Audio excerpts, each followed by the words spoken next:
What are the best defensive shifts for co-ed softball? Imagine stepping onto the field and knowing exactly where everyone should be to stop the other team from scoring. That's what smart defensive shifts are all about in co-ed softball. When you play with both men and women, the game can be unpredictable, so adjusting your positions based on the batter and game situation makes a big difference.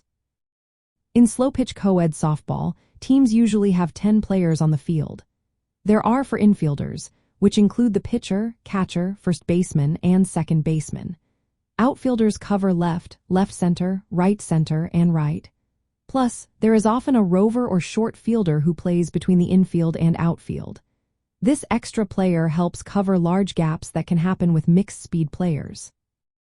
Defensive shifts involve moving players to better cover the areas where the batter is most likely to hit.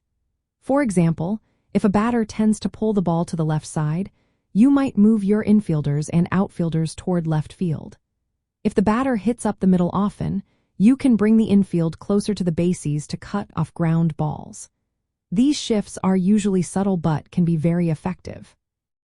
Game situations also influence how you shift.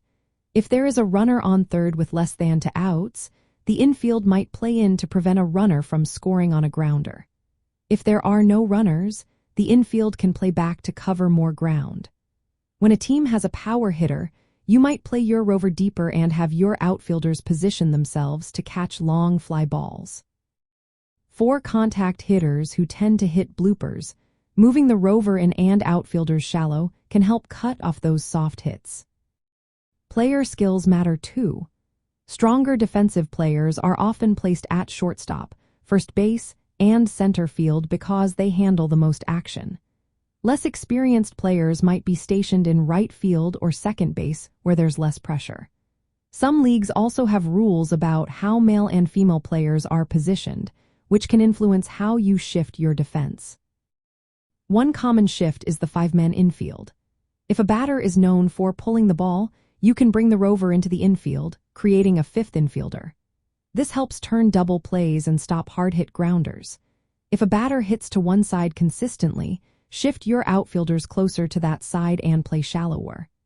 When runners are on base, especially on third with less than 2 outs, play your infield in to prevent a run. Without runners, play back to maximize range and reduce the chance of extra base hits. Communication is key before each batter. Talk with your teammates and the pitcher to decide where everyone should be based on the batter's tendencies and the game situation. Be ready to adjust during the game if you notice a pattern. For example, if a batter keeps hitting to right field, move your outfielders that way. Use your rover wisely, moving it deeper against power hitters or in closer for contact hitters. When there's a chance for a double play, position your middle infielders accordingly.